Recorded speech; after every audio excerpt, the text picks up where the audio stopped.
We once again worship the Lord for giving us this beautiful opportunity to gather around His Word. ದೇವರ ವಾಕ್ಯದ ಹತ್ರ ತಿರುಗಿ ಮತ್ತೊಂದು ಆವರ್ತಿ ನಾವು ಸೇರಿ ಬರೋದಕ್ಕೋಸ್ಕರವಾಗಿ ದೇವರು ಕೊಟ್ಟಂತ ಸಮಯಕ್ಕಾಗಿ ದೇವರಿಗೆ ಸ್ತೋತ್ರ ಸಲ್ಲಿಸುತ್ತೇವೆ. And we greet you all in the wonderful, gracious, marvelous name of our Lord and Savior Jesus Christ. ನಾವು ನಮ್ಮ ರಕ್ಷಕನು ಕರ್ತನು ಒಡೆಯನೂ ಆಗಿರುವಂತಹ ಯೇಸು ಕ್ರಿಸ್ತರ ಹೆಸರಿನಲ್ಲಿ ಮತ್ತೊಂದು ಆವರ್ತಿ ನಿಮಗೆ ಶುಭಾಶಯಗಳನ್ನು ತಿಳಿಸ್ತಾ ಇದ್ದೇವೆ. What a privilege we have that wherever we are, whether we are alone or with somebody else, what a privilege we have to worship the living Savior. ನೋಡ್ರಿ, ನಾವು ಎಲ್ಲೇ ಇರಲಿ, ಒಬ್ಬಂಟಿಗರಾಗಿರಲಿ, ಯಾರದ ಜೊತೆ ಆಗಿರಲಿ, ನಮ್ಮ ಕರ್ತನನ್ನು ಆರಾಧಿಸುವಂತ ಎಂತ ದೊಡ್ಡ ಸೌಭಾಗ್ಯತೆ ಕರ್ತನು ನಮಗೆ ಕೊಟ್ಟಿದ್ದಾನಲ್ಲ. So before we go into worship, we'll try to look into the Word of God and examine our lives and present ourselves in an attitude of worship to the Lord. ಆರಾಧನೆಯಲ್ಲಿ ಹೋಗೋದಕ್ಕಿಂತ ಮುಂಚೆ ದೇವರ ವಾಕ್ಯದಿಂದ ನಮ್ಮನ್ನು ನಾವು ಪರೀಕ್ಷಿಸಿಕೊಂಡು ಕರ್ತನನ್ನು ಆರಾಧಿಸೋಸ್ಕರವಾಗಿ ಒಳ್ಳೆಯ ನಡತೆ ಪ್ರವರ್ತನೆ ಹೊಂದಿರೋಣ. We will turn our Bibles to Psalm 105 and verse 22. ನಮ್ಮ ಸತ್ಯವೇದಗಳನ್ನು ಕೀರ್ತನೆಗಳು 105:22ನೇ ವಚನಕ್ಕೆ ನಾವು ತಿರುಗಿಸಿಕೊಳ್ಳೋಣ. Psalm 105 and verse 22, it says, to instruct his princes as he pleased and teach his elders wisdom. ತನ್ನ ಪ್ರಧಾನರನ್ನು ಇಷ್ಟಾನುಸಾರವಾಗಿ ಬಂಧಿಸುವುದಕ್ಕೂ ತನ್ನ ಮಂತ್ರಿಗಳಿಗೆ ಬುದ್ಧಿ ಕಲಿಸುವುದಕ್ಕೂ ಅವನಿಗೆ ಅಧಿಕಾರ ಕೊಟ್ಟನು. Let us look to the Lord in prayer. ಪ್ರಾರ್ಥನೆಯಲ್ಲಿ ಕರ್ತನ ಕಡೆಗೆ ನೋಡೋಣ. Our gracious, loving, great, wonderful Heavenly Father, ನಮ್ಮ ಪ್ರೀತಿಯುಳ್ಳ ಕೃಪೆಯುಳ್ಳ ಶ್ರೇಷ್ಠವಾದ ದೊಡ್ಡ ಪರಲೋಕದ ತಂದೆ, we worship you and we come through the person and the work of the Lord Jesus Christ. ನಾವು ನಿಮಗೆ ಆರಾಧಿಸ್ತೇವೆ. ಕರ್ತನಾದ ಯೇಸು ಕ್ರಿಸ್ತರ ವ್ಯಕ್ತಿತ್ವ, ಆತನು ಪರಿಪೂರ್ಣ ಮಾಡಿರುವಂತಹ ಕಾರ್ಯದ ಸುತ್ತಮುತ್ತಲು ಸೇರಿ ನಿನಗೆ ಆರಾಧಿಸ್ತೇವೆ ತಂದೆ. Father, thank you for worship is not just a vocal offering, but it is a life offering. ತಂದೆಯ ಸ್ತೋತ್ರ, ಆರಾಧನೆ ಎನ್ನುವಂಥದ್ದು ಕೇವಲ ಪದಗಳ ಉಚ್ಚಾರಣೆಯಲ್ಲ, ಅದು ಜೀವವನ್ನೇ ಅರ್ಪಿಸುವಂತದ್ದಾಗಿದೆ ಅಂತೇಳಿ ಹೇಳಿದಕ್ಕಾಗಿ ಸ್ತೋತ್ರ. Thank you, Lord, that you want us as a sacrifice because we can give nothing in return for you as a sacrifice. ಕರ್ತನೇ, ನಿನಗೆ ಸ್ತೋತ್ರ. ನಾವೇ ನಿಮಗೆ ಬಲಿಯಾಗಿ ಅರ್ಪಿಸಿಕೊಳ್ಬೇಕು, ಯಾಕಂದ್ರೆ ನಿನಗೆ ಬದಲಾಗಿ ತಿರುಗಿ ನಾವು ಏನು ಕೊಡೋದಕ್ಕೆ ಸಾಧ್ಯ ಇಲ್ಲ ತಂದೆ. Thank you, Lord, for the way you have loved us without a reason and for the way you have chosen us without any merit in us. ಓ ಕರ್ತನೇ, ನಿನಗೆ ಸ್ತೋತ್ರ ಸಲ್ಲಿಸ್ತೇವೆ. ಯಾವ ಕಾರಣ ಇಲ್ಲದೆ ನಮ್ಮನ್ನು ನೀವು ಪ್ರೀತಿ ಮಾಡಿದ್ದಿ, ಯಾವುದೇ ಅರ್ಹತೆ ಇಲ್ಲದೆ ಇದ್ದರೂ ಕೂಡ ನಮ್ಮನ್ನು ನೀವು ಆರಿಸಿಕೊಂಡಂತ ವಿಧಾನಕ್ಕಾಗಿ ಸ್ತೋತ್ರ ಕರ್ತನೇ. From the life of Joseph, we pray that you might speak to us completely, depending on your grace alone. ಓ ಕರ್ತನೇ, ಯೋಸೇಫನ ಜೀವಿತದಿಂದ ನಮ್ಮೊಂದಿಗೆ ಮಾತನಾಡಿ ಪರಿಪೂರ್ಣವಾಗಿ ನಿನ್ನ ಕೃಪೆಯ ಮೇಲೆ ನಾವು ಆಧಾರವಾಗಿ ಆತುಕೊಂಡು ಬರ್ತೇವೆ. For this we pray with all thanksgiving in the highly exalted, wonderful, gracious name, bringing both of us into your hands. We pray this prayer, the highly exalted name of our Lord and Savior Jesus Christ. ನಮ್ಮಿಬ್ಬರನ್ನು ನಿನ್ನ ದಯೆಯುಳ್ಳ ಕೃಪೆಯುಳ್ಳ ಹಸ್ತದಲ್ಲಿ ಒಪ್ಪಿಸಿಕೊಂಡು ಈ ಪ್ರಾರ್ಥನೆ ಅತ್ಯದ್ಭುತವಾಗಿ ಹೆಚ್ಚಿಸಲ್ಪಟ್ಟಂತಹ ಕರ್ತನು ಒಡೆಯನು ರಕ್ಷಕನಾಗಿರುವ ಯೇಸು ಕ್ರಿಸ್ತರ ಹೆಸರಿನಲ್ಲಿ ಪ್ರಾರ್ಥಿಸಿಬೇಡಿದ್ದೇವೆ ತಂದೆ. Amen. Amen. So we've been looking at the life of Joseph. ನಾವು ಯೋಸೇಫನ ಜೀವಿತವನ್ನು ನೋಡ್ತಾ ಬರ್ತಾ ಇದ್ದೇವೆ. Psalm 105 and verse 22, we see that Joseph could instruct even the princes of Egypt. ನೋಡ್ರಿ, ಇಲ್ಲಿ 22ನೇ ವಚನದಲ್ಲಿ ನೋಡ್ತೇವೆ, ಯೋಸೇಫನು ಅಲ್ಲಿರುವಂತ ಪ್ರಧಾನರಿಗೂ ಆತನು ಏನ್ ಮಾಡ್ಬೇಕಾದ್ರೆ ಸೂಚನೆ ಸಲಹೆಗಳು ಕೊಡಬೇಕಾಗಿದೆ. And we also see that even his elders were being taught by the wisdom that Joseph had. ಯೋಸೇಫನು ಹೊಂದಿರುವಂತ ಜ್ಞಾನದಿಂದ ಅಲ್ಲಿರುವಂತ ಹಿರಿಯರು ಕೂಡ ಬುದ್ಧಿ ಕಲಿಯಬೇಕಾಗಿರುವಂತದ್ದನ್ನು ನಾವು ನೋಡ್ತಾ ಇದ್ದೇವೆ. In other words, we see that Joseph was teaching 3 people in the land of Egypt. ಇನ್ನೊಂದು ಮಾತನ್ನು ಹೇಳ್ಬೇಕಂದ್ರೆ, ಐಗುಪ್ತದಲ್ಲಿರುವಂತ 3 ತರದ ಜನರೊಂದಿಗೆ ಯೋಸೇಫನು ಬೋಧಿಸ್ತಾ ಇದ್ದಾನೆ. The first people are the people who were ruling the land of Egypt, that is Pharaoh and his administrative office. ನೋಡ್ರಿ, ಮೊಟ್ಟ ಮೊದಲನೇದಾಗಿ ಐಗುಪ್ತ ದೇಶವನ್ನು ಪರಿಪಾಲಿಸಿರುವಂತಹ ಫರೋಹನು, ಆತನ ಜೊತೆ ಪರಿಪಾಲಿಸ್ತಿರುವಂತಹ ಎಲ್ಲಾ ಪರಿಪಾಲಕರಿಗೆ ಆತನು ಬುದ್ಧಿ ಕಲಿಸಬೇಕಾಗಿದೆ. And then secondly, we see that he was ruling and he was teaching his own family members, that is his wife and both his sons. ಎರಡನೇದಾಗಿ ಆತನು ತನ್ನ ಕುಟುಂಬದವರನ್ನು, ತನ್ನ ಹೆಂಡತಿ, ತನ್ನ ಮಕ್ಕಳಿಗೆ ಆತನು ಆಳ್ತಾ ಅವರಿಗೆ ಬೋಧಿಸ್ತಾ ಬರಬೇಕಾಗಿದೆ.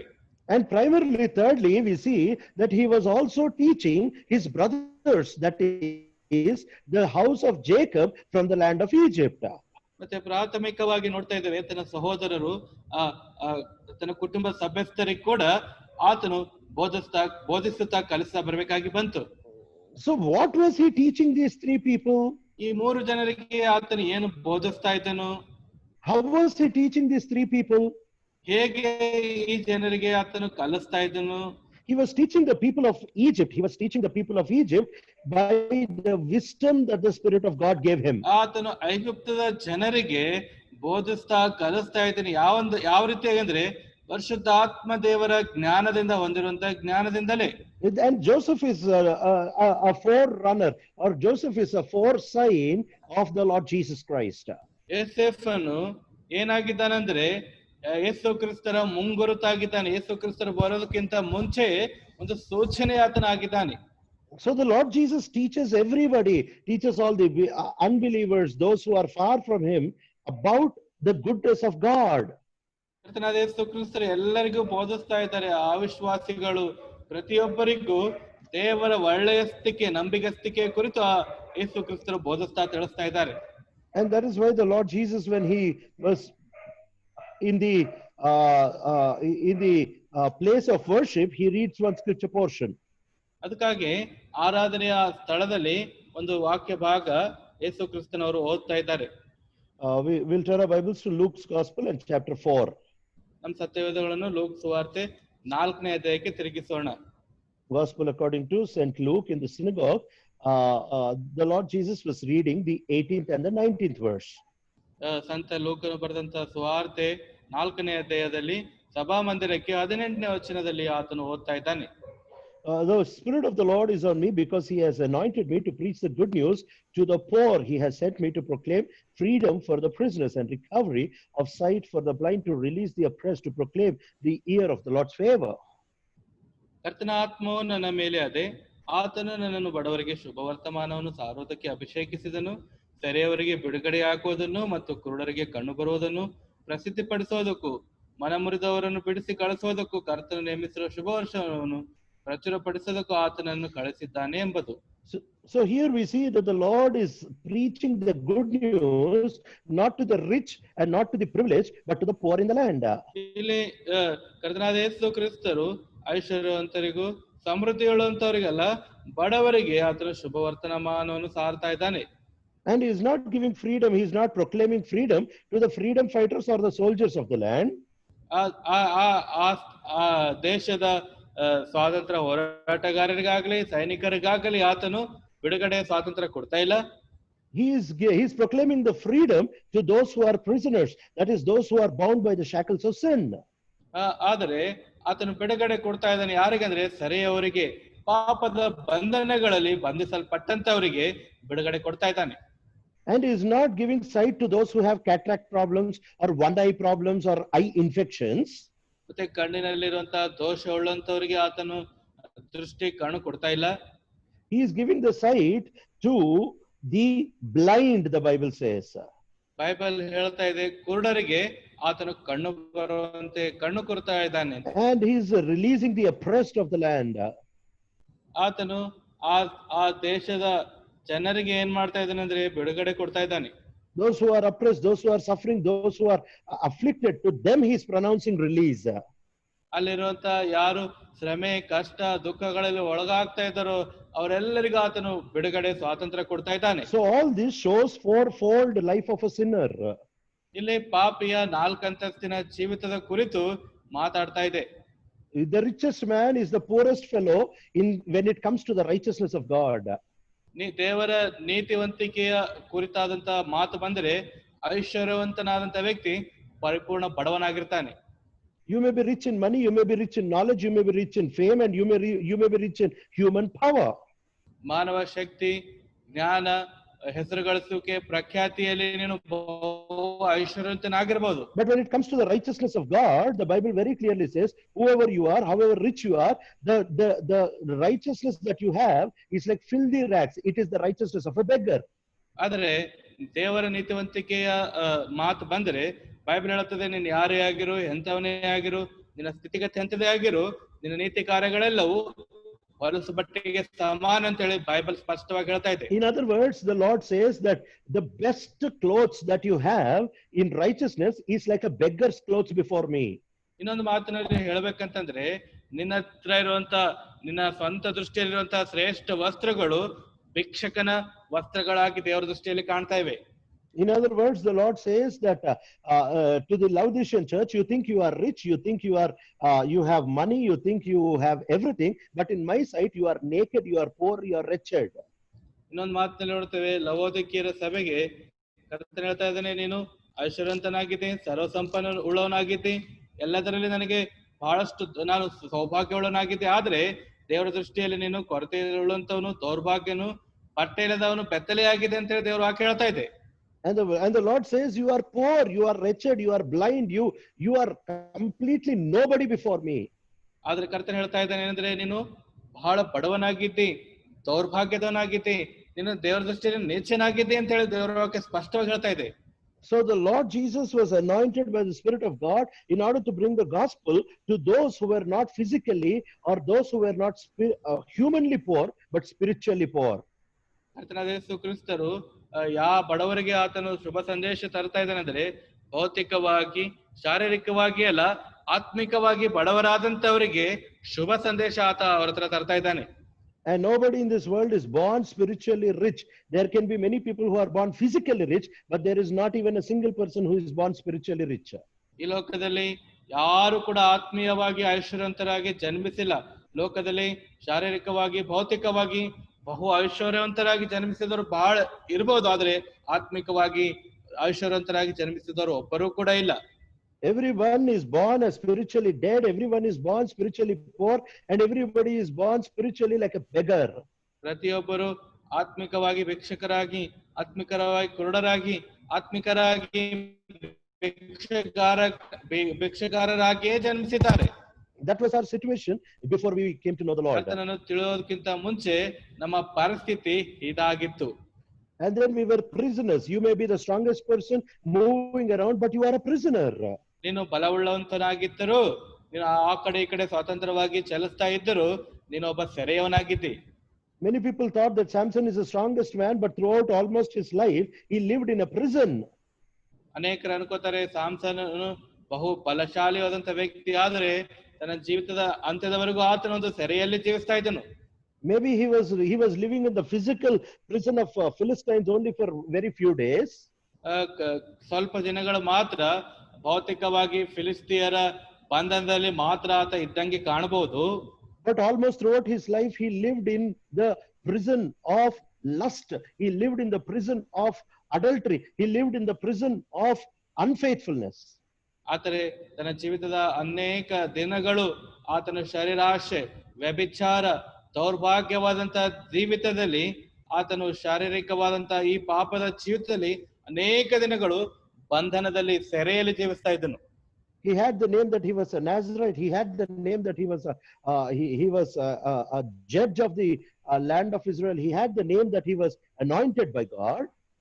ಆತನಿಗೆ ಹೆಸರು ನಾಜೀರ್ ಹೊಂದಿರುವಂತವನು, ಮತ್ತೆ ಇಸ್ರಾಯೇಲರ ನ್ಯಾಯಾಧಿಪತಿಯಾಗಿ ಆತನಿಗೆ ಒಂದು ಒಳ್ಳೆಯ ಹೆಸರು ಇದ್ದರೂ ಕೂಡ, but still this man was in a prison. He was continuously in the prison of lust, continuously in the prison of adultery, continuously in the prison of unfaithfulness. ಆತನು ಸತತವಾಗಿ ಆ ಮೋಹದ ಆ ಬಂಧನದಲ್ಲಿ, ಸತತವಾಗಿ ಆತನು ವ್ಯಭಿಚಾರದ ಬಂಧನದಲ್ಲಿ, ಸತತವಾಗಿ ಆತನು ಅಪನಂಬಿಕೆಯ ಬಂಧನದಲ್ಲಿ ಜೀವಿಸ್ತಾ ಇದ್ದನು. And then the Lord says, we are all spiritually blind people. ಅದಾದ ಮೇಲೆ ಕರ್ತನು ಹೇಳ್ತಾ ಇದ್ರೆ, ನಾವೆಲ್ಲರೂ ಆತ್ಮೀಕವಾಗಿ ಕುರುಡರಾದಂತ ಜನರು. Because you can see everything and anything, but you cannot see physically you are able to see so many things, but you cannot see even a small thing spiritually. ನೀನು ಅನೇಕ ವಿಧವಾದ ಸಮಸ್ತವು ಎಲ್ಲ ಭೌತಿಕವಾಗಿ ನೀನು ಎಲ್ಲ ನೋಡ್ತಾ ಇದ್ದರೂ ಕೂಡ ಆತ್ಮಿಕವಾಗಿ ಒಂದು ಚಿಕ್ಕ ವಿಷಯ ಕೂಡ ನೀನು ನೋಡಲಾರದೆ ಹೋಗ್ತಾ ಇದ್ದಿದ್ದಿ. You cannot see even a small little thing. Nicodemus was the teacher of Israel. He could not understand one small truth of being born again. ನಿಕೋದೇಮನು ಇಸ್ರಾಯೇಲರ ಹಿರಿ ಸಭೆಯ ಬೋಧಕನಾಗಿದ್ದರೂ ಕೂಡ ಆತ್ಮೀಯ ಚಿಕ್ಕ ವಿಷಯ ಆತನಿಗೆ ಅರ್ಥ ಆಗಲಾರದೆ ಇತ್ತು. He was so blind that he was not able to see that. ಆತನು ಎಷ್ಟೋ ಕುರುಡನಾಗಿದ್ದನು, ಅದನ್ನು ನೋಡಲಾರದೆ ಹೋಗ್ತಾ ಇದ್ದನು. The chief priests and the Pharisees were leaders, very honored and knowledgeable people, but they could not see that Jesus Christ is the Son of God.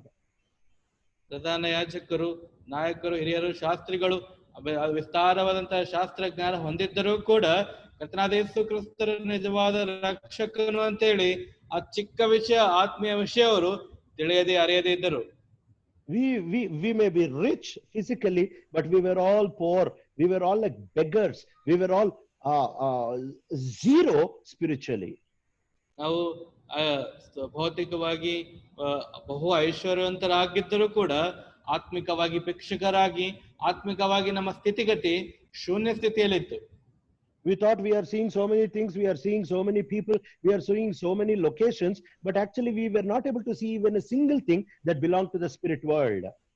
ಅನೇಕ ವಿಷಯಗಳನ್ನು ನೋಡ್ತಾ ಇದ್ದೇವೆ, ಅನೇಕ ವಿಷಯಗಳು ನಮಗೆ ಗೊತ್ತಿದೆ, ಅನೇಕರು ನಮ್ಮ ಪರಿಚಯ ಇದ್ದಾರೆ ಅಂತ ಹೇಳಿ ಅನ್ಕೊಂಡ್ರು ಕೂಡ ಆತ್ಮಿಕ ವಿಷಯ, ಒಂದು ಚಿಕ್ಕ ವಿಷಯ ಕೂಡ, ಒಂದು ಚಿಕ್ಕ ಕಣದಂತ ವಿಷಯ ಕೂಡ ನಾವು ನೋಡಲಾರದೆ ತಿಳಿಯಲಾರದೆ ಇದ್ದೇವೆ. And we thought that we were very strong, we can do anything, but we forgot that we were by ourselves prisoners and captives to the nature of sin. ನಾವು ಬಹಳ ಬಲವುಳ್ಳವರು, ಶಕ್ತಿಶಾಲಿಯಾಗಿದ್ದೇವೆ ಅಂತೇಳಿ ಅಂದುಕೊಂಡು ತಿರುಗ್ತಾ ಇದ್ದೇವೆ. ಆದ್ರೆ ನಾವು ಆತ್ಮಿಕವಾಗಿ ಪಾಪಕ್ಕೆ ದಾಸತ್ವದಲ್ಲಿ, ಬಂಧನದಲ್ಲಿ ಇದ್ದೇವೆ ಅನ್ನುವಂತ ವಿಷಯ ನಾವು ಮರೆತೇ ಹೋಗಿದ್ದೆವು. So Joseph was teaching the people of Egypt. ಯೋಸೇಫನು ಐಗುಪ್ತದ ಜನರೊಂದಿಗೆ ಬುದ್ಧಿ ಹೇಳ್ತಾ ಇದ್ದಾನೆ, ಕಲಿಸ್ತಾ ಇದ್ದಾನೆ ಅವರಿಗೆ. And the Bible very clearly says he was teaching his elders wisdom. Bible ಸ್ಪಷ್ಟವಾಗಿ ಹೇಳ್ತಾ ಇದೆ, ಐಗುಪ್ತದ ಹಿರಿಯರಿಗೆ ಆತನು ಜ್ಞಾನ ಬೋಧಿಸ್ತಾ ಇದ್ದನು. That means these people had so many things. They had education, they had literacy, and they had knowledge, but they did not have wisdom. ನೋಡ್ರಿ, ಈ ಐಗುಪ್ತ ಜನರಿಗೆ ಬಹಳಷ್ಟು ವಿಷಯಗಳು ಗೊತ್ತು, ಅವರಿಗೆ ವಿದ್ಯಾಭ್ಯಾಸ ಗೊತ್ತು, ಅವರಿಗೆ ಅನೇಕ ವಿಷಯಗಳು ಅವ್ರು ಕಲ್ತ್ಕೊಂಡಿದ್ರು, ಆದ್ರೆ ಪರಿಪೂರ್ಣ ಜ್ಞಾನ ಅನ್ನುವಂಥದ್ದು ಅವರಲ್ಲಿ ಕೊರತೆ ಇಲ್ಲಿತ್ತು.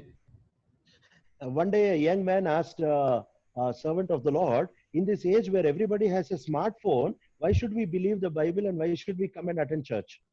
ಒಂದಿನ ಒಬ್ಬ ಯವನಸ್ಥನು ಒಬ್ಬ ಹಿರಿಯ ದೈವ ಸೇವಕರಿಗೆ ಕೇಳಿದ್ರು, ಏನಂತಂದ್ರೆ ಈ ದಿನಗಳಲ್ಲಿ ಇಂತಹ ತಾಂತ್ರಿಕ ಯುಗದಲ್ಲಿ ನಮ್ಮ ಹತ್ರ ಸ್ಮಾರ್ಟ್ ಫೋನ್ ಇದೆ ಇಲ್ಲ, ಯಾಕೆ ಬೈಬಲ್ಗೆ ನಾವು ನಂಬಬೇಕು, ಚರ್ಚಿಗೆ ನಾವು ಯಾಕೆ ಬರ್ಬೇಕು? We have smartphones and everything is there in that. Smart phone ನಮ್ಮ ಹತ್ರ ಇದೆ, ಅದರಲ್ಲಿ ಎಲ್ಲ ಕೂಡ ಇದೆ. And then the servant of the Lord answered, you have a smartphone, you don't have wise phones, and we will give you wisdom if you have smartness. ನೋಡ್ರಿ, ಆ ದೈವ ಸೇವಕರು ಹೇಳಿದ್ರು, ನಿಮ್ಮ ಹತ್ರ ಸ್ಮಾರ್ಟ್ ಫೋನ್ ಇದೆ, ಅಂದ್ರೆ ಸುಂದರವಾದ ಫೋನ್ ಇದೆ, ಆದ್ರೆ ಜ್ಞಾನವನ್ನ ಫೋನ್ ಇಲ್ಲ, ಜ್ಞಾನ ತಿಳುವಳಿಕೆ ನಾವು ನಿಮ್ಗೆ ಕೊಡ್ತೇವೆ, ಅದಕ್ಕಾಗಿ ನೀವು ನಮ್ಮ ಹತ್ರ ಬರ್ಬೇಕಂತ ಹೇಳಿದ್ರು. So we need to understand that that Joseph was teaching these people the wisdom of God. ಅದಕ್ಕಾಗಿ ಈ ಯೋಸೇಫನು ಏನ್ ಮಾಡ್ತಾ ಇದ್ದಾನಂದ್ರೆ ಈ ಹಿರಿಯರಿಗೆ, ಈ ಜನರಿಗೆ ದೇವರ ಜ್ಞಾನ ಬೋಧಿಸ್ತಾ ಇದ್ದನು. And what is the wisdom of God? The Bible is very clear that the message of the cross is the wisdom of God. Bible ಸ್ಪಷ್ಟವಾಗಿ ಜ್ಞಾನದ ಕುರಿತು ಹೇಳ್ತಾ ಇದೆ, ಏನಂದ್ರೆ ಶಿಲುಬೆಯ ವಿಷಯವಾದ ವಾರ್ತೆ ನಮಗೆ ಜ್ಞಾನವಾಗಿದೆ. Oh, my dear brother and sister, you need to understand that in one area there can be a very intelligent person, a very learned person. ನನ್ನ ಪ್ರಿಯ ಸಹೋದರ ಸಹೋದರಿಯರೇ, ನೀವು ಬಹಳ ಚೆನ್ನಾಗಿ ಆಲೋಚಿಸ್ಕೊಡ್ರಿ. ಒಂದು ಹಂತದಲ್ಲಿ, ಒಂದು ವಿಷಯದಲ್ಲಿ ಬಹು ಜ್ಞಾನವುಳ್ಳ ತಿಳುವಳಿಕೆಯುಳ್ಳವರು ನೀವು ಆಗಿರ್ಬೋದು. Now suppose there is a doctor who is very highly educated and very literate and he has so much knowledge about medicine. ಒಬ್ಬ ವೈದ್ಯರಿದ್ದಾರೆ, ಡಾಕ್ಟರ್ ಇದ್ದಾರೆ ಅನ್ಕೋರಿ, ಬಹಳ ಚೆನ್ನಾಗಿ ಓದಿಕೊಂಡು ಮತ್ತೆ ಚಿಕಿತ್ಸೆಯ ಕುರಿತಾದಂತ, ಔಷಧಿಗಳ ಕುರಿತಾದಂತ ಒಳ್ಳೆಯ ಜ್ಞಾನ, ಪರಿಪಕ್ವತೆ ಆತನಿಗೆ ಹೊಂದಿದೆ ಅಂತ ಹೇಳಿ ತಿಳ್ಕೊಳ್ಳೋಣ. And he is in a boat with 3 fishermen in the middle of a sea. ಒಂದು ಸಮುದ್ರದ ಮಧ್ಯದಲ್ಲಿ ಸುತ್ತಮುತ್ತಲು 3 ಜನ ಮೀನುಗಾರರು ಇದ್ದಾರೆ, ಅವರೊಂದಿಗೆ ಆ ಹಡಗಿನಲ್ಲಿ ಆತ ಇದ್ದಾನೆ. And suddenly the boat starts to sink. ತಕ್ಷಣವೇ ಆ ಹಡಗು ಮುಳುಗೋದಕ್ಕೆ ಪ್ರಾರಂಭ ಆಗ್ತಾ ಇದೆ. Then the learnedness of the learnedness of this man will not be of any use, but the learnedness of this fisherman will be of great use. ತಕ್ಷಣವೇ ಈ ವಿದ್ಯಾವಂತನಾದಂತ ಈ ವ್ಯಕ್ತಿಯ ಜ್ಞಾನ, ಈ ವಿದ್ಯಾರ್ಹತೆ ಯಾವ ಕೆಲಸಕ್ಕೂ ಬರಂಗಿಲ್ಲ. ಆದ್ರೆ ಆ ಮೀನುಗಾರರು ಏನು ಕಲ್ತುಕೊಂಡಿರ್ತಾರೋ ಅವರ ಆ ಜ್ಞಾನ, ಅವರ ಸಾಮರ್ಥ್ಯ ಅಲ್ಲಿ ಕೆಲಸಕ್ಕೆ ಬರ್ತದೆ. That means in the field of water, the doctor is an illiterate and the fishermen are more learned than the doctor. ಮತ್ತೆ ಈ ನೀರಿನ ಪ್ರಾಂತ್ಯದಲ್ಲಿ, ನೀರಿರುವಂತ ಈ ಸ್ಥಳದಲ್ಲಿ ಈ ಒಳ್ಳೆ ಜ್ಞಾನ ಹೊಂದಿರುವಂತ ವಿದ್ಯಾರ್ಹತೆ ಹೊಂದಿರುವಂತ ಈ ವೈದ್ಯರು ಒಬ್ಬ ಅನಕ್ಷರಸ್ಥನಾಗಿದ್ದಾನೆ. ಆ ಮೀನುಗಾರರು ಅಲ್ಲೂ ಅಕ್ಷರಸ್ಥರು, ಪಂಡಿತರಾಗಿದ್ದಾರೆ. And when you come to the field of medicine, then these fishermen are illiterate, but this man is a learned man. ಈ ಔಷಧ ಉಪಚಾರದ ಜ್ಞಾನಕ್ಕೆ ಬಂದಾಗ ಈ ವೈದ್ಯರು, ಡಾಕ್ಟರ್ಗಳು ಒಬ್ಬ ಅಕ್ಷರಸ್ಥರಾಗಿದ್ದಾರೆ, ಮತ್ತೆ ಪಂಡಿತನಾಗಿದ್ದಾನೆ. ಈ ಮೀನುಗಾರರು ಅನಕ್ಷರಸ್ಥರು, ಏನೂ ತಿಳಿಯದವರಾಗಿದ್ದಾರೆ. And that is why big engineers and doctors also go to a mechanic in order to get their vehicle serviced, because they are illiterate when it comes to the mechanics of an automobile. ಅದಕ್ಕಾಗಿಯೇ ದೊಡ್ಡ ದೊಡ್ಡ ಇಂಜಿನಿಯರ್ಗಳಾಗಲಿ, ದೊಡ್ಡ ದೊಡ್ಡ ಡಾಕ್ಟರ್ಸ್ಗಳಾಗಲಿ ತಮ್ಮ ವಾಹನಗಳು ಖರಾಬಾದಾಗ, ರಿಪೇರಿಗೆ ಬಂದಾಗ mechanic ಗಳ ಹತ್ರ ಹೋಗ್ತಾರೆ. ಯಾಕಂದ್ರೆ ಆ ಮೆಕ್ಯಾನಿಸಮ್, ಆ ಯಂತ್ರೋಪಕರಣವಾದಂತ ಜ್ಞಾನ ಇವರಿಗಿಲ್ಲ. ಆ ರಿಪೇರಿ ಮಾಡ್ಕೊಳಕ್ ಅವ್ರ ಹತ್ರ ಹೋಗ್ಲೇಬೇಕಾಗ್ತದೆ. So we need to understand that everybody is learned in his area and everybody is illiterate in some area. ಅದಕ್ಕಾಗಿ ನಾವು ಅರ್ಥ ಮಾಡಿಕೊಳ್ಬೇಕಾಗಿರುವಂತ ವಿಷಯ ಇಲ್ಲಿ ಏನಿದೆ ಅಂದ್ರೆ, ಪ್ರತಿಯೊಬ್ಬರು ತಮ್ಮ ತಮ್ಮ ಸ್ಥಾನದಲ್ಲಿ ಒಳ್ಳೆಯ ಪಾಂಡಿತ್ಯ ಹೊಂದಿದಂತವರಾಗಿದ್ದಾರೆ. ಪ್ರತಿಯೊಬ್ಬರು ಕೆಲವು ಪ್ರಾಂತ್ಯಗಳಲ್ಲಿ ಅನಕ್ಷರಸ್ಥರಾಗಿದ್ದಾರೆ. So we need to understand that whatever be your situation, you may be the most learned person, but when it comes to spirituality, we are all illiterate. ಅದಕ್ಕಾಗಿ ನಮ್ಗೆ ಎಂಥದ್ದೇ ಜ್ಞಾನ ಹೊಂದಿದ್ರು, ಎಂಥದೇ ಪಾಂಡಿತ್ಯ ಹೊಂದಿದ್ದರೂ ಕೂಡ ಆತ್ಮೀಯ ವಿಷಯಕ್ಕೆ ಬಂದಾಗ ನಾವೆಲ್ಲರೂ ಅನಕ್ಷರಸ್ಥರೇ. And when it comes to spirituality, the only learnedness that God has is the gospel of God. ಅದಕ್ಕಾಗಿ ಆತ್ಮೀಯ ವಿಷಯಕ್ಕೆ ಬಂದಾಗ ಜ್ಞಾನ ಹೊಂದಿರುವಂತ, ತಿಳುವಳಿಕೆ ಹೊಂದಿರುವಂತ, ವಿದ್ಯಾವಂತಿಕೆ ಹೊಂದಿರುವಂತದ್ದು ಯಾವುದಂದ್ರೆ ದೇವರ ಸುವಾರ್ತೆ ಅಷ್ಟೇ ಆಗಿದೆ. And that is why the Bible very clearly says that the wisdom of God is Christ Jesus. ಅದಕ್ಕಾಗಿ ಬೈಬಲ್ ಸ್ಪಷ್ಟವಾಗಿ ಹೇಳ್ತಾ ಇದೆ, ದೇವರ ಜ್ಞಾನ ಅಂದ್ರೆ ಕರ್ತನಾದ ಯೇಸು ಕ್ರಿಸ್ತರು. And 1 Corinthians chapter 1 and verse 18 says, ಮೊದಲನೇ ಕೊರಿಂಥಿ 1ನೇ ಅಧ್ಯಾಯ 18ನೇ ವಚನ ಹೇಳ್ತದೆ, for the message of the cross is foolishness to those who are perishing, but to us who are being saved it is the power of God. ಮೊದಲನೇ ಕೊರಿಂಥಿ ಪತ್ರಿಕೆ 1ನೇ ಅಧ್ಯಾಯ 18ನೇ ವಚನದಲ್ಲಿ ನಾವು ನೋಡ್ತಾ ಇದ್ದೇವೆ, ಶಿಲುಬೆಯ ವಿಷಯವಾದ ಮಾತು ನಾಶನದ ಮಾರ್ಗದಲ್ಲಿರುವವರಿಗೆ ಹುಚ್ಚು ಮಾತಾಗಿದೆ, ರಕ್ಷಣೆಯ ಮಾರ್ಗದಲ್ಲಿರುವ ನಮಗಾದರೂ ದೇವರ ಶಕ್ತಿಯಾಗಿದೆ. And also the Bible very clearly says in verse 24, the end part, Christ the power of God and the wisdom of God. ಅದೇ ಬೈಬಲ್ ಕೂಡ ಹೇಳ್ತಾ ಇದೆ 24ನೇ ವಚನದ ಕೊನೆಯ ಭಾಗದಲ್ಲಿ, ಅವರಿಗೆ ಇಂಥವನು ದೇವರ ಶಕ್ತಿಯೂ ದೇವರ ಜ್ಞಾನವೂ ಆಗಿರುವ ಕ್ರಿಸ್ತನೇ. The Lord Jesus Christ himself is the knowledge of God. He is the wisdom of God. He is our spiritual basic understanding. ಕರ್ತನಾದ ಯೇಸು ಕ್ರಿಸ್ತರೇ ದೇವರ ಸ್ವತಃ ಜ್ಞಾನ, ವಿವೇಕ, ಆತ್ಮೀಯವಾದಂತ ಪರಿಪೂರ್ಣ ತಿಳುವಳಿಕೆ ನಮಗಾಗಿ ಇದ್ದಾರೆ. So Joseph was teaching the Egyptians what the gospel is. ಯೋಸೇಫನು ಐಗುಪ್ತರಿಗೆ ತಿಳಿಸ್ತಾ ಇದ್ದಾನೆ ಏನಂದ್ರೆ ಸುವಾರ್ತೆ ಏನಾಗಿದೆ ಅಂತ ಹೇಳಿ.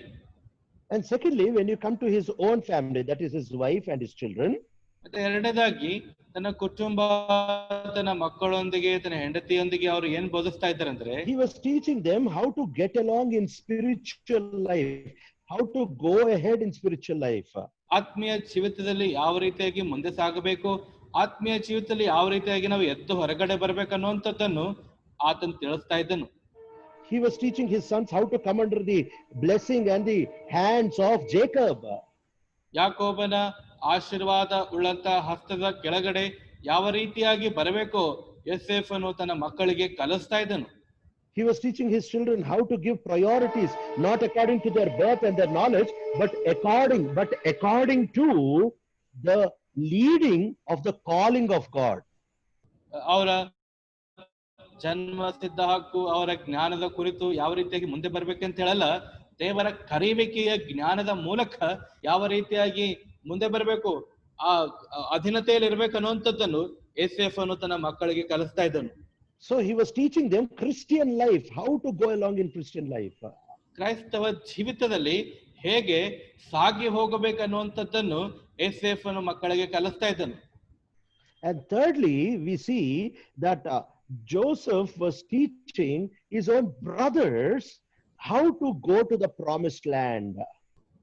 ಮೂರನೇದಾಗಿ ಏಸೇಫ್ ಅನ್ನು ತನ್ನ ಸಹೋದರರಿಗೆ ಏನ್ ಕಲಿಸ್ತಾ ಇದ್ದನು, ಏನು ತಿಳಿಸ್ತಾ ಇದ್ದನು, ಉಪಯೋಗಿಸ್ತೇನೆಂದ್ರೆ ಕಾನಾನ್ ದೇಶಕ್ಕೆ, ವಾಗ್ದಾನ ದೇಶಕ್ಕೆ ಹೇಗೆ ಹೋಗ್ಬೇಕು ಕಲಿಸ್ತಾ ಇದ್ದನು. And that is why when he was dying, he told one very beautiful word before he died. ಆತನು ಮರಣ ಹೊಂದೋದಕ್ಕಿಂತ ಮುಂಚೆ ಒಂದು ಒಳ್ಳೆಯ ಮರಣ ಹೊಂದಿದ್ದಾನೆ. He said, God will definitely come to your aid and you will move out of this land to the land that he has promised our fathers. ಖಚಿತವಾಗಿ ದರ್ಶಿಸ್ತಾನೆ, ತಪ್ಪದೆ ಖಚಿತವಾಗಿ ದರ್ಶಿಸಿದ ತಕ್ಷಣ ನೀವು ಖಚಿತವಾಗಿ ದೇವರು ನಮಗೆ ಕೊಟ್ಟಂತ ವಾಗ್ದಾನ ದೇಶಕ್ಕೆ ನೀವು ಹೋಗ್ತೀರಿ ಅಂತ ಹೇಳ್ತಾ ಇದ್ದಾನೆ.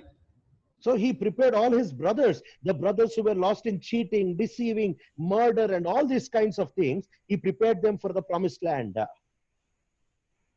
ಮೋಸ ಮಾಡ್ತಾ, ಕೊಲೆಗಾರರಾಗಿರುವಂತ, ತಪ್ಪು ಮಾಡ್ತಾ ಇರುವಂತ, ತಪ್ಪು ದಾರಿಯಲ್ಲಿರುವಂತ ಎಲ್ಲಾ ತನ್ನ ಸಹೋದರರನ್ನು ವಾಗ್ದಾನ ದೇಶಕ್ಕೆ ಸಿದ್ಧಪಡಿಸ್ತಾ ಅವರಿಗೆ ಮಾರ್ಗದರ್ಶನ ಮಾಡ. There are three things that Joseph taught. ಮೂರು ವಿಷಯಗಳು ಯೋಸೇಫ್ ಅನ್ನು ತನ್ನ ಸಹೋದರರಿಗೆ ಬೋಧಿಸಿದನು. We need to understand that Joseph taught all these three people about earthly things. ನಾವಿಲ್ಲಿ ನೋಡ್ತಾ ಇದ್ದೇವೆ, ಯೋಸೇಫ್ ಅನ್ನು ಈ ಮೂರು ತರದ ಜನರಿಗೆ ಎಲ್ಲಾ ಭೌತಿಕ ವಿಷಯಗಳ ಕುರಿತೆ ಬೋಧಿಸ್ತಾ ಇದ್ದನು, ತಿಳಿಸ್ತಾ ಇದ್ದನು. He gave them earthly wisdom. ಅವರಿಗೆ ಲೌಕಿಕ ಸಂಬಂಧ ಜ್ಞಾನ ಕೊಟ್ಟರು. How to manage food, how to give food, how to take food. He taught it to the officers of Egypt.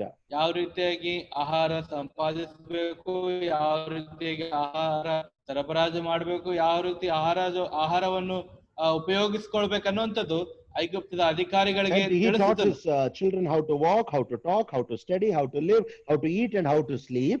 ತನ್ನ ಮಕ್ಕಳಿಗೆ ಯಾವ ರೀತಿಯಾಗಿ ನಡಿಬೇಕು, ಯಾವ ರೀತಿಯಾಗಿ ಕೂಡ್ಕೋಬೇಕು, ಯಾವ ರೀತಿ ಊಟ ಮಾಡಬೇಕು, ಯಾವ ರೀತಿ ಮಲಗಬೇಕು ಅನ್ನುವಂತ ನಡವಳಿಕೆ ಬಗ್ಗೆ ಬೋಧಿಸಿದನು.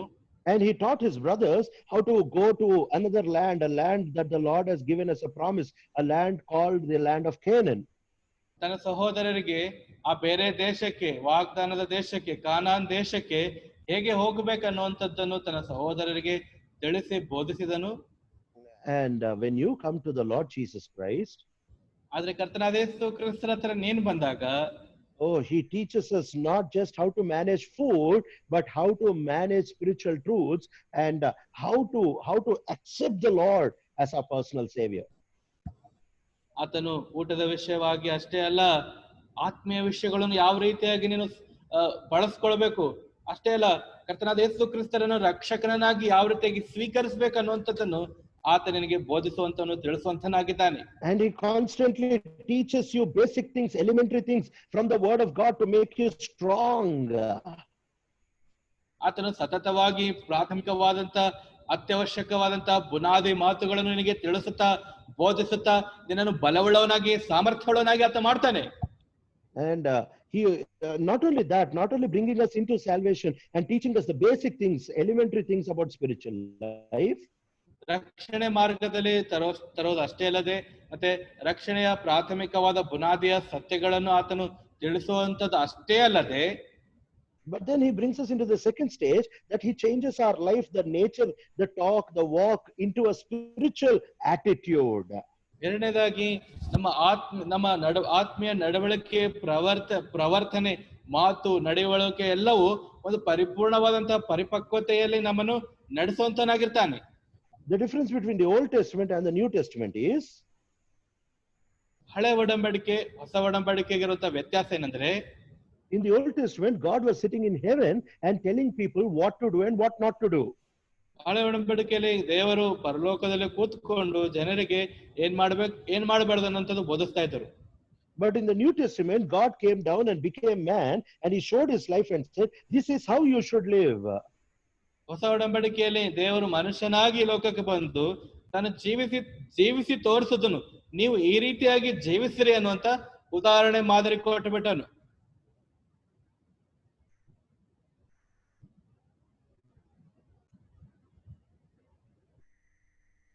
So in the Old Testament, it was the time in the Lord. So in the Old Testament, we see the talk of God. In the New Testament, we see the walk of God. ಹಳೆ ಒಡಂಬಡಿಕೆಯಲ್ಲಿ ದೇವರ ಸ್ವರ, ದೇವರ ಮಾತನ್ನು ನೋಡ್ತೇವೆ. ಹೊಸ ಒಡಂಬಡಿಕೆಯಲ್ಲಿ ದೇವರ ನಡವಳಿಕೆ, ಕ್ರಿಯಾವಿಧಾನದಲ್ಲಿ ನೋಡ್ತೇವೆ. In the Old Testament, we see the demands of God. In the New Testament, we see the example of God. ಹಳೆ ಒಡಂಬಡಿಕೆಯಲ್ಲಿ ದೇವರು ಮಾಡುವಂತ ಡಿಮಾಂಡ್ಗಳು, ದೇವರು ಮಾಡುವಂತ ಷರತ್ತುಗಳನ್ನು ನೋಡ್ತೇವೆ. ಹೊಸ ಒಡಂಬಡಿಕೆಯಲ್ಲಿ ನೋಡ್ತೇವೆ ಕರ್ತನ ಒಂದು ವಾಗ್ದಾನಗಳು ನೆರವೇರಿಸುವಂತದ್ದು.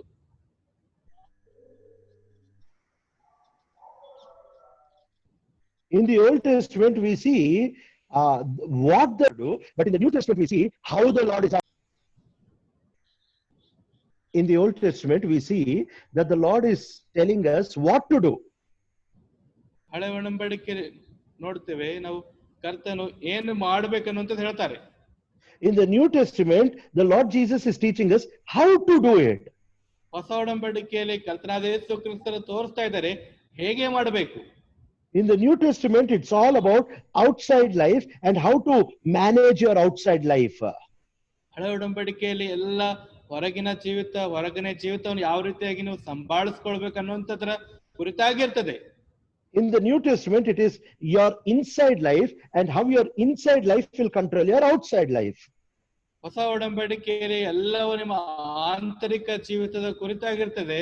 ಈ ಆಂತರಿಕ ಜೀವಿತ ಬಾಹ್ಯ ಜೀವಿತವನ್ನು ಯಾವ ರೀತಿಯಾಗಿ ನಿಯಂತ್ರಣದಲ್ಲಿ ಇಟ್ಟುಕೊಳ್ಳುತ್ತದೆ ಅನ್ನುವಂಥದ್ರ ಬಗ್ಗೆ ಇರ್ತದೆ.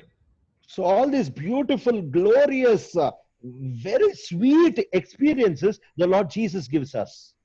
ಎಲ್ಲ ಅತ್ಯದ್ಭುತವಾದಂತ ಮಧುರವಾದಂತ ಸೌಂದರ್ಯವಾದ ಅನುಭವಗಳು ಕರ್ತನಾದ ಯೇಸು ಕ್ರಿಸ್ತರು ಕೊಡ್ತಾರೆ. And most importantly, ಅತಿ ಪ್ರಾಮುಖ್ಯವಾಗಿ the Lord is preparing us to go to a land where we will be like the Lord. ನಾವು ಕರ್ತನು ಒಂದು ಸ್ಥಳಕ್ಕೆ ತೆಗೆದುಕೊಂಡು ಹೋಗೋದಕ್ಕಾಗಿ ನಮಗೆ ಸಿದ್ಧ ಮಾಡ್ತಾ ಇದ್ದಾನೆ. ಆ ಸ್ಥಳದಲ್ಲಿ ನಾವು ಕರ್ತನಂತೆಯೇ ಇರ್ತೇವೆ. What a beautiful hope that finally we are going to a land where we will be not only with the Lord but also like the Lord.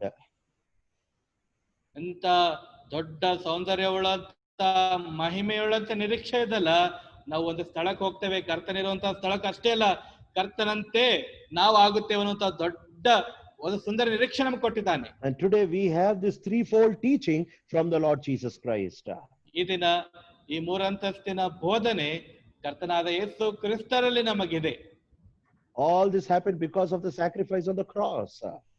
ಇವೆಲ್ಲವೂ ಯಾಕಾಗಿವೆ ಅಂದ್ರೆ ಆ ಕರ್ತನಾದ ಯೇಸು ಕ್ರಿಸ್ತರು ಶಿಲುಬೆ ಮೇಲೆ ತ್ಯಾಗಪೂರ್ವಕವಾಗಿ ಬಲಿಯಾಗಿದ್ದಕ್ಕಾಗಿ. It was because he died on that brutal cross. He gave himself for us and he died and he was risen back to life. ಇದೆಲ್ಲ ಯಾಕಂದ್ರೆ ಆ ಕ್ರೂರವಾದಂತ Calvary ಶಿಲುಬೆ ಮೇಲೆ ಆ ಪರಿಪೂರ್ಣವಾಗಿ ತನ್ನನ್ನು ತಾನು ನಮಗೋಸ್ಕರವಾಗಿ ಒಪ್ಪಿಸಿಕೊಟ್ಟು ಸತ್ತು ಸಮಾಧಿಯಾಗಿ ತಿರುಗದೆ ಬಂದಿರುವಂತಹ ಕಾರಣದಿಂದಲೇ. It was through this expensive sacrifice. It was through this all-consuming sacrifice of the Lord Jesus Christ. ಈ ಅತಿ ಬೆಲೆಯುಳ್ಳಂತ ಎಲ್ಲವೂ ಹೀರಿಕೊಳ್ಳುವಂತ ಈ ಬೆಲೆಯುಳ್ಳಂತ ಅತಿ ಖರೀದಾದಂತ ಈ ಸಮರ್ಪಣೆಯ ಕರ್ತನಾದ ಯೇಸು ಕ್ರಿಸ್ತರ ಈ ಸಮರ್ಪಣೆಯ ನಿಮಿತ್ತವಾಗಿಯೇ we who were foolish, we who did not understand even basic things, ನಾವು ಮೂರ್ಖರಾಗಿ ಸಾಮಾನ್ಯವಾದಂತ ಪ್ರಾಥಮಿಕ ವಿಷಯಗಳು ತಿಳಿಯಲಾರದಂತ ಮೂರ್ಖರಾದಂತ ನಮಗೆ God brought us into the banqueting hall of the riches of spiritual truths. ಆತ್ಮೀಯವಾದಂತ ಐಶ್ವರ್ಯವುಳ್ಳ ಸತ್ಯವುಳ್ಳಂತ ಆ ಔತಣ ಗ್ರಹಕ್ಕೆ ಕರ್ತನು ನಮ್ಮನ್ನು ಬರಮಾಡಿದ್ದಾನೆ. And today we have a big Bible with 66 books and 1189 chapters in it. ಅದಕ್ಕೋಸ್ಕರವಾಗಿ ಈ ದಿನ ನಮ್ಮ ಹತ್ರ ದೊಡ್ಡ 66 ಪುಸ್ತಕಗಳುಳ್ಳಂತ ಸತ್ಯವೇದ ಮತ್ತೆ ಅಧ್ಯಾಯಗಳುಳ್ಳಂತ ಬೈಬಲ್ ನಮ್ಮ ಹತ್ರ ಇದೆ. And we have more than 31,000 verses from the Bible. ನಮಗೆ 31,000ಕ್ಕಿಂತ ಹೆಚ್ಚಾದಂತ ಬೈಬಲ್ ವಚನಗಳು ನಮ್ಮ ಹತ್ರ ಇವೆ. That speaks about the spiritual riches that the Lord has put before us. ನಮ್ಮ ಎದುರುಗಡೆ ದೇವರಿಟ್ಟಿರುವಂತಹ ಆತ್ಮೀಯ ಐಶ್ವರ್ಯದ ಕುರಿತು ಈ ಬೈಬಲ್ ನಮಗೆ ಹೇಳ್ತಾ ಇದೆ. And he is called us fools through the cross into this banqueting hall. ನೋಡ್ರಿ, ಮೂರ್ಖರಾಗಿರುವಂತ ನಮ್ಮನ್ನು ಕರೆದು ಕಲ್ವರಿ ಶಿಲುಬೆಯ ಮುಖಾಂತರವಾಗಿ ಈ ಔತಣ ಗೃಹಕ್ಕೆ ನಮ್ಮನ್ನು ನಡೆಸಿದ್ದಾರೆ. This banqueting hall has so much to eat that this lifetime is not enough where you can taste every item. ಈ ಔತಣ ಗೃಹ ಎಷ್ಟು ಸರ್ವ ಸಮೃದ್ಧಿಯಿಂದ ತುಂಬಿದೆ ಅಂದ್ರೆ ಈ ನಮ್ಮ ಜೀವನ ಕಾಲ, ಈ ನಮ್ಮ ಜೀವಿತ ಕಾಲ ಎಲ್ಲಾ ಪದಾರ್ಥಗಳು ರುಚಿ ನೋಡಿದ್ರು ಕೂಡ ನಮ್ಮ ಜೀವಿತ ಕಾಲ ಸಾಕಾಗಂಗಿಲ್ಲ.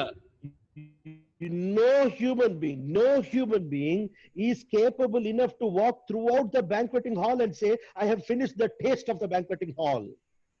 ಯಾವ ಮಾನವನು ಈ ಔತಣ ಗೃಹವೆಲ್ಲನ ತಿರುಗಿ ಎಲ್ಲಾ ಪದಾರ್ಥಗಳ ರುಚಿ ನೋಡಿದ್ದೇನೆ ಅಂತ ಹೇಳೋದಕ್ಕೆ ಸಾಧ್ಯ ಇಲ್ಲ.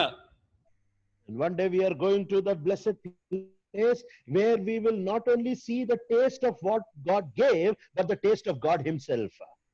ಒಂದಿನ ಬರ್ತಾ ಇದೆ, ದೇವರು ಕೊಟ್ಟಿರುವಂತದ್ದನ್ನು ನಾವು ರುಚಿ ನೋಡುವಂತವರಲ್ಲ, ದೇವರು ಯಾರಾಗಿದ್ದಾರೆ ಆತನನ್ನೇ ರುಚಿ ನೋಡುವವರಾಗಿದ್ದೇವೆ.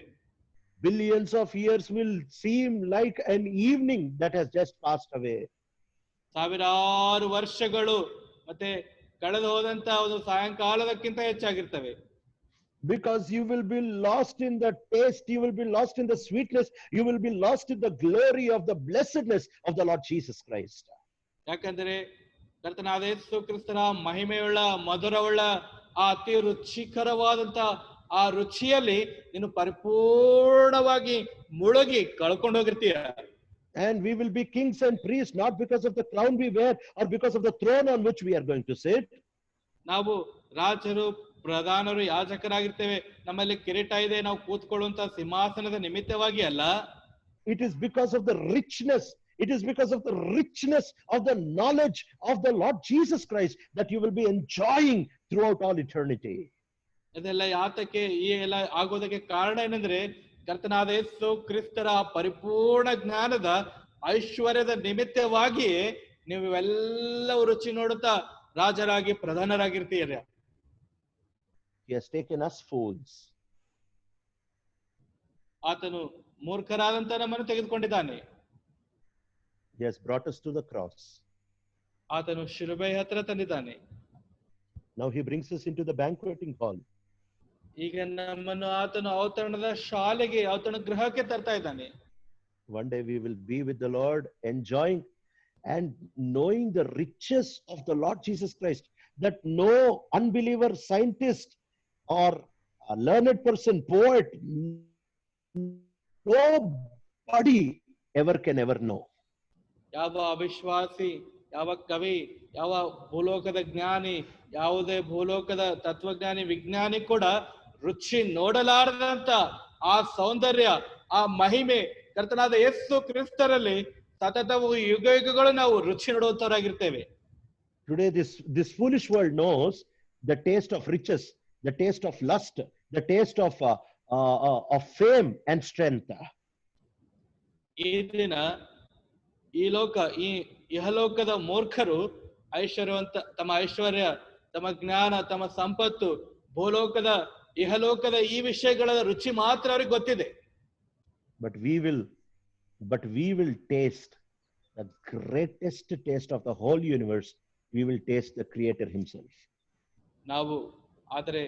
ನಾವು ಸರ್ವಲೋಕದ ಸೃಷ್ಟಿಕರ್ತನ ರುಚಿಯನ್ನು ನಾವು ಒಂದಿನ ಅನುಭವಿಸುವಂತವರು, ರುಚಿ ಮಾಡುವಂತರಾಗಿದ್ದೇವೆ. All this universe's knowledge is like peanuts, or it is like dust before the knowledge of the Lord Jesus Christ.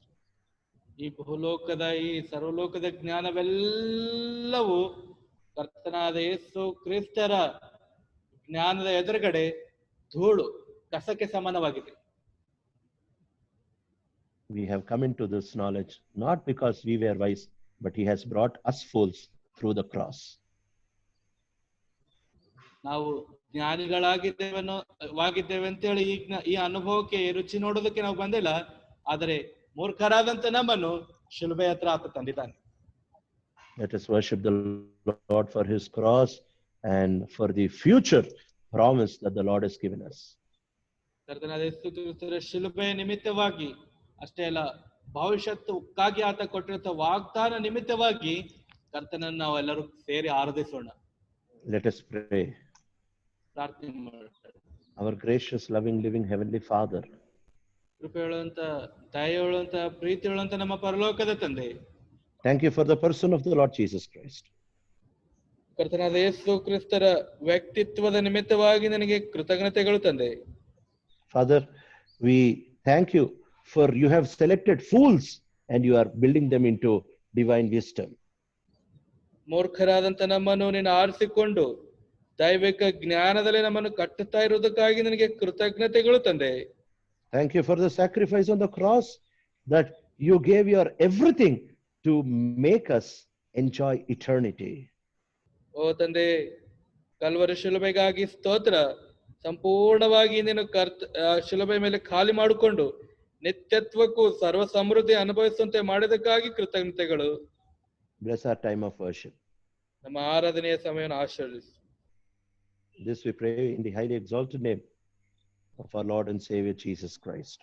ಈ ಪ್ರಾರ್ಥನೆಯನ್ನು ಅತ್ಯುನ್ನತವಾಗಿ ಹೆಚ್ಚಿಸಲ್ಪಟ್ಟಂತಹ ಕರ್ತನಾದ ಯೇಸು ಕ್ರಿಸ್ತರ ಹೆಸರಿನಲ್ಲಿ ಪ್ರಾರ್ಥಿಸಬೇಡಿದ್ದೇವೆ ತಂದೆ. Amen. Amen. Please take time in your own house and worship the Lord sufficiently. Sing a song, and then we encourage you to hear the word in the table message. ಮಾಡಿ ನಿಮ್ಮ ಮನೆಗಳಲ್ಲಿ ನೀವು ವ್ಯಕ್ತಿಗತವಾಗಿ ಆರಾಧನೆ ಮಾಡೋದಕ್ಕೋಸ್ಕರವಾಗಿ ಅವಶ್ಯಕವಾದ ಸಮಯ ತೆಗೆದುಕೊಳ್ರಿ, ಒಂದು ಹಾಡನ್ನು ಹಾಡ್ರಿ.